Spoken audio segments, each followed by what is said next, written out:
Selama beberapa menit ke depan, kami akan menghadirkan sejumlah informasi terupdate dari Kota Ambon dan sekitarnya.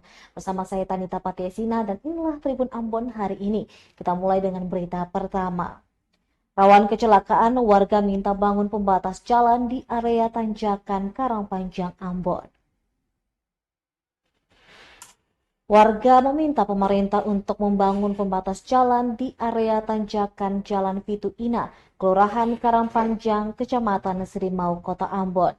Permintaan ini disampaikan salah seorang warga, Ricky, usai mengevakuasi sebuah mobil sedan yang terjun ke jurang di area tersebut.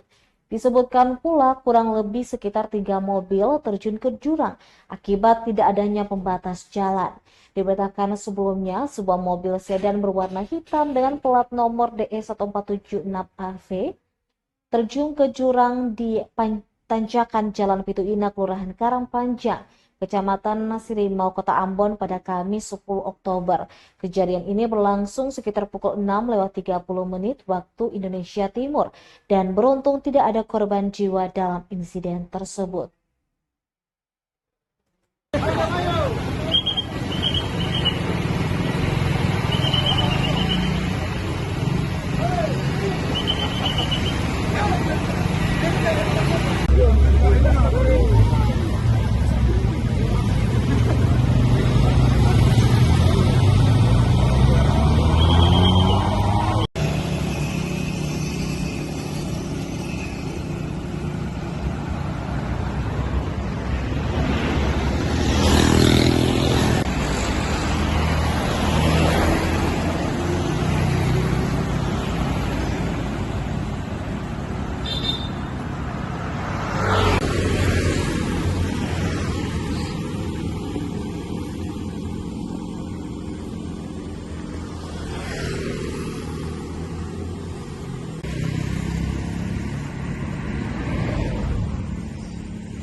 Selanjutnya, Tribuners Jembatan Dian Tetoat di Maluku Tenggara mulai dikerjakan kembali.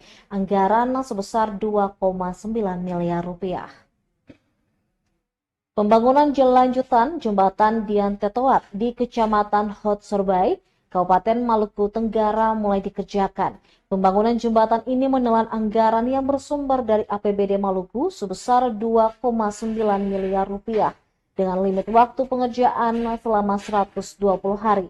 Pantauan tribunambon.com Kamis 10 Oktober tampak lantai jembatan yang hampir menyambungkan Dian Plot dan Dian Tetoat dibongkar kembali oleh pekerja dari PT Wirakarsa Konstruksi. Sementara tiang besi yang menggantung pada cekungan jembatan nampak menjuntai ke arah laut. Para pekerja nampak sibuk memulai aktivitas dengan memanjat sisi kiri jembatan. Mas Tri, salah seorang pengawas proyek saat diwawancarai mengatakan dipastikan sesuai pengerjaan selesai di Desember 2024. Menurutnya perbaikannya sendiri lebih difokuskan pada chamber atau lebih familiarnya disebut anti lendutan. Untuk diketahui jembatan penghubung Dian Tetowat ini telah dibangun sejak tahun 2013 dan hingga tahun 2023 telah menghabiskan APBD Maluku sebesar 40,1 miliar rupiah. Terakhir di tahun 2022, lewat kebijakan dana alokasi umum menggelontorkan 7 miliar rupiah untuk pengerjaan lanjutan. Namun di Desember 2023 kembali dihentikan karena penurunan segmen jembatan dan langsung diidentifikasi oleh pihak Komisi Keselamatan Jembatan dan Terowongan atau KKJTJ Kementerian PUPR. Jembatan ini konon digadang-gadang bakal menjadi ikon Kabupaten Maluku Tenggara.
Saya juga dapat edukasi ini tadi pas.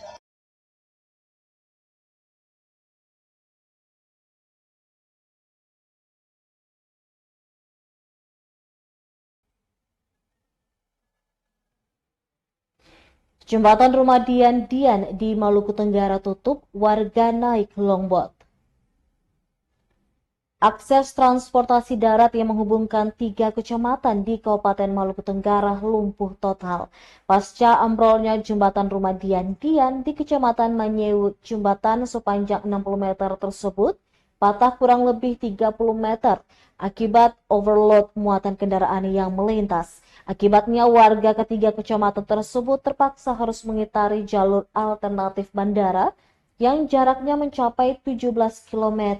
Demi menghemat biaya dan waktu, sebagian warga, anak sekolah, bahkan pegawai kesehatan nekat menyeberang dengan berpegangan pada plat besi jembatan. Untuk mengantisipasi hal yang tidak diinginkan, pada Kamis 10 Oktober akses jembatan ditutup total selama perbaikan. Warga yang hendak menyeberang dapat menggunakan alternatif berupa longboat dengan tarif Rp5.000 per orang.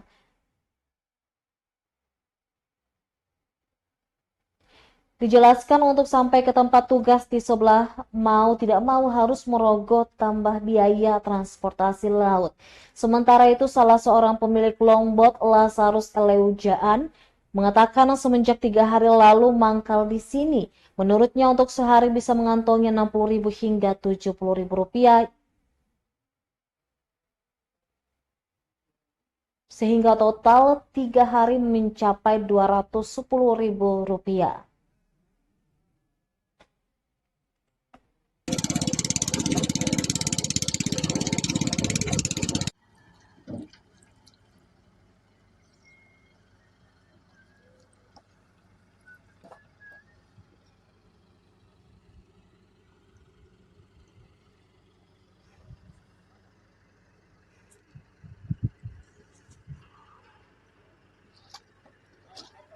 Laku kaseng Om.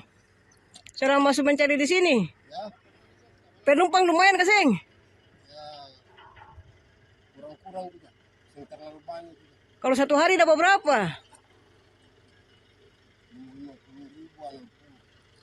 Berarti lumayan lah Om eh.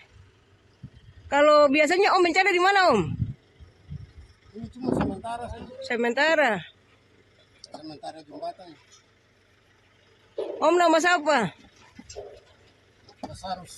Lasarus. Kebetulan nih ada anak-anak di sini.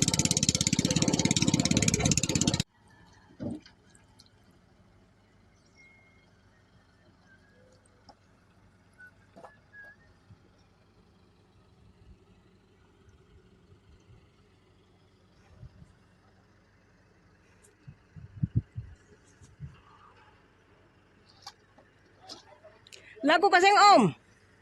Seorang masuk mencari di sini. Ya, Penumpang lumayan kaseng.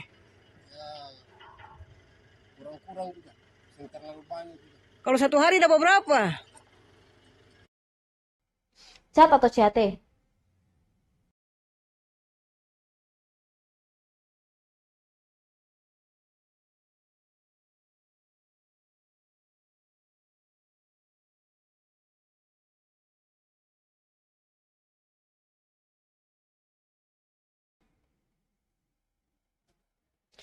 Masih terkait berita seputaran Kabupaten Maluku Tenggara, Tribunasi kondisi gedung CAT di Maluku Tenggara tak terurus dipenuhi rumput liar. Kondisi gedung Computer Assisted Test atau CAT di Kabupaten Maluku Tenggara memprihatinkan. Gedung CAT yang berlokasi di lingkungan kantor Bupati baru di Jalan Langgur Debut dan baru diresmikan Mei 2023 itu tampak tidak terawat. Pantauan tribunambon.com pada Kamis 10 Oktober nampak kabel listrik menjuntai santai setinggi orang dewasa pada jalan depan kantor sehingga rentan terjadi kecelakaan di waktu malam. Sementara di bagian depan gedung ditumbuhi rumput liar dan pada lantai dipenuhi daun kering dengan noda kecoklatan, menandakan tidak pernah dibersihkan. Diduga gedung tersebut sudah lama tidak difungsikan. Pasalnya ada beberapa lapisan plafon yang ambrol ke bawah pada bagian dalam dan nampak kursi tamu masih lengkap dengan segel plastik. Dan juga terdapat tumpukan berkas administrasi surat perjanjian yang tertera nama Dinas Pendidikan Maluku Tenggara. Menurut informasi yang dihimpun, pembangunan dan pengelolaan gedung ini dilakukan oleh Dinas Pendidikan Maluku Tenggara. Salah seorang pegawai di lingkungan dinas yang enggan namanya dipublis mengatakan pengerjaan gedung ini masih berproses dan bertahap. Menurutnya untuk listrik sudah ada namun dayanya tidak mencukupi. Jaringan internet pun belum tersedia karena kapasitasnya cukup besar dan tidak bisa menggunakan wifi. Sementara itu Kepala Dinas Pendidikan Maluku Tenggara Umar Hanubun saat dikonfirmasi melalui pesan singkat hanya membaca tanpa menggubris. Sedangkan salah seorang Kepala Bidang Sarana dan Prasarana Dinas Pendidikan Maluku Tenggara Umur Kubarubun saat di cross-check tribunambon.com sedang berada di K Besar. Untuk diketahui pembangunan gedung CAT Maluku Tenggara memakan anggaran sebesar 3, miliar rupiah dan memiliki daya tampung 100 orang.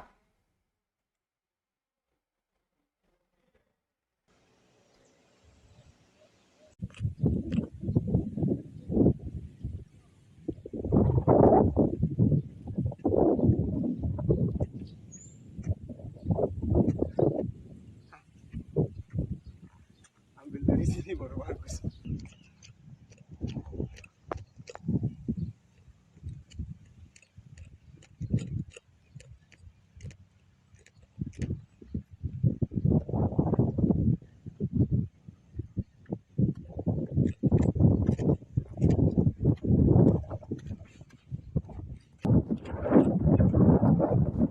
Kita ada mau tulis lah ini.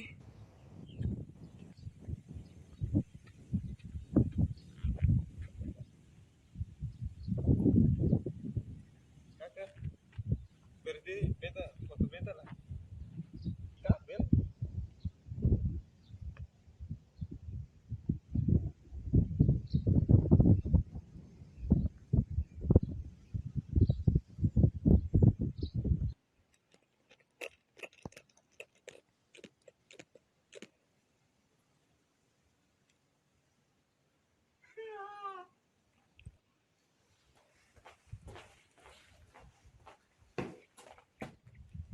Kakak.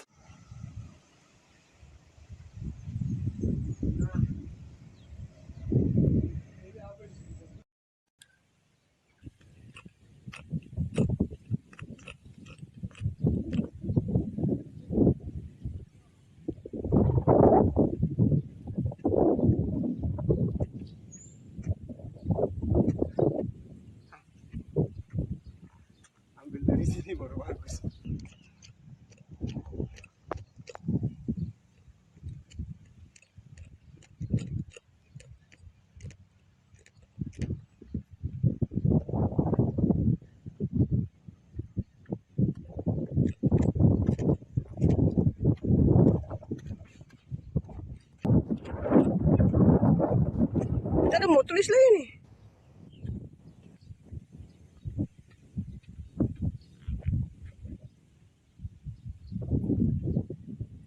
Kakak, berarti beta foto beta lah. Kabel.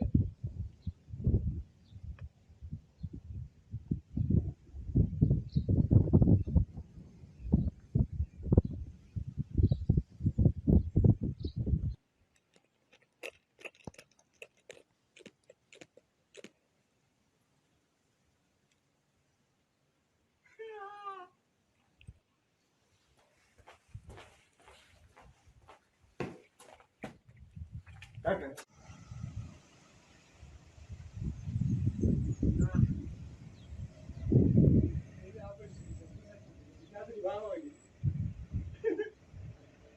Kayak kami tuh sengaja pemeliharaan itu.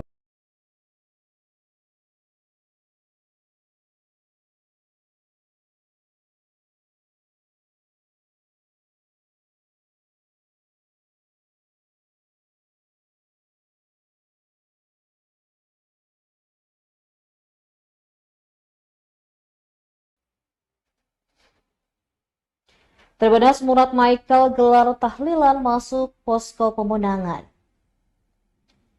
Posko pemenangan pasangan calon gubernur Maluku dan wakil gubernur Maluku nomor urut 2 Murat Ismail dan Michael Watimena resmi dibuka pada Kamis 10 Oktober 2024 malam. Prosesi peresmian berlangsung syahdu di Posko 2M yang berlokasi di Jalan Ayam Sangaji, Kelurahan Honipopu, Kecamatan Serimau, Kota Ambon. Acara dimulai dengan pembacaan doa dan dilanjutkan dengan ramah tamah. Dihadiri sejumlah tokoh politik dari partai pengusung, partai pendukung, serta relawan. Ketua 4 tim pemenangan kampanye Koalisi Maluku Maju, Ramli Umasugi, mengungkapkan acara ini merupakan perwujudan sebagai orang beriman dan beragama dalam perjuangan besar memenangkan Pilkada Maluku. Untuk itu, memohon rahmat Allah memberikan perlindungan dan kekuatan serta kasih sayangnya kepada pasangan 2M serta semua pendukungnya. Dirinya berharap melalui doa-doa yang dipanjatkan, Allah menunjukkan kuasanya untuk meridhoi pasangan 2M melekat di hati masyarakat Maluku. Sebab itu dikatakan bahwa rumah atau posko pemenangan ini merupakan milik bersama masyarakat Maluku untuk membawa kemenangan bagi pasangan 2M.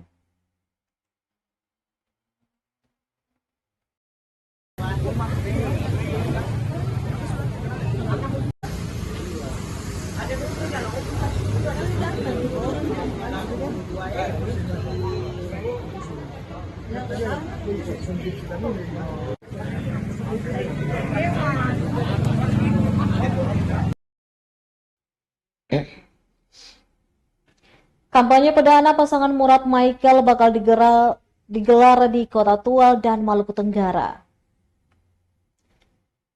Pasangan calon gubernur dan wakil gubernur Maluku Murat Ismail dan Michael Watimena bakal menggelar kampanye perdana di Kota Tual dan Kabupaten Maluku Tenggara. Hal ini disampaikan Ketua 4 tim pemenangan kampanye Koalisi Maluku Maju, Ramli Umasugi, usai ucara tahlilan masuk rumah posko pemenangan 2M di Jalan Ayam Sangaji, Kecamatan Serimau, Kota Ambon. Dirinya membocorkan rencana kampanye pada tanggal 14 dan 15 Oktober 2024 mendatang. Setelah itu, kampanye akan dilanjutkan ke daerah-daerah lainnya. Berdasarkan jadwal dari KPU yang juga telah diatur oleh tim pemenangan kampanye Koalisi Maluku Maju.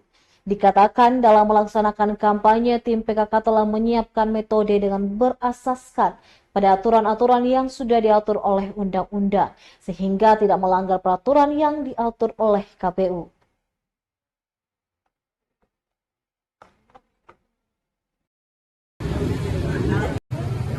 Itu mulai kampanye perdananya itu di Kota Tual dan Maluku Tenggara. Kota Tual kapan? Insya Allah dilaksanakan. Kami berangkat tanggal 14 dan tanggal 15 mulai kampanye. Malrat itu kemana lagi? Sudah Kota Tual dan Marra, kemudian nanti akan kami ikuti lagi jadwal KPU yang telah diatur oleh tim. Kita kan terkait dengan acara hari ini, Pak. Ya, acara hari ini kan tentunya sebagai orang beriman, sebagai orang beragama, kita mulai dalam sebuah perjuangan besar di pilkada ini. Kita awali dengan bismillah, tahlil, memohon kepada Allah supaya mendapatkan perlindungan dan kasih sayang. Allah menggerakkan hati orang-orang di Maluku untuk balik. Dan posko ini sebagai rumah bersama Ya, masyarakat Maluku. ini merupakan rumah besar bagi seluruh masyarakat Maluku dan rumah besar untuk kemenangan bersama. Pak Ketua, satu lagi Pak, terkait dengan Ketua Umum Golkar yang mau turun kampanye untuk MI itu Pak, kelihatan. Ada nggak? Ya, jadi kebetulan 2 hari atau 3 hari kemarin saya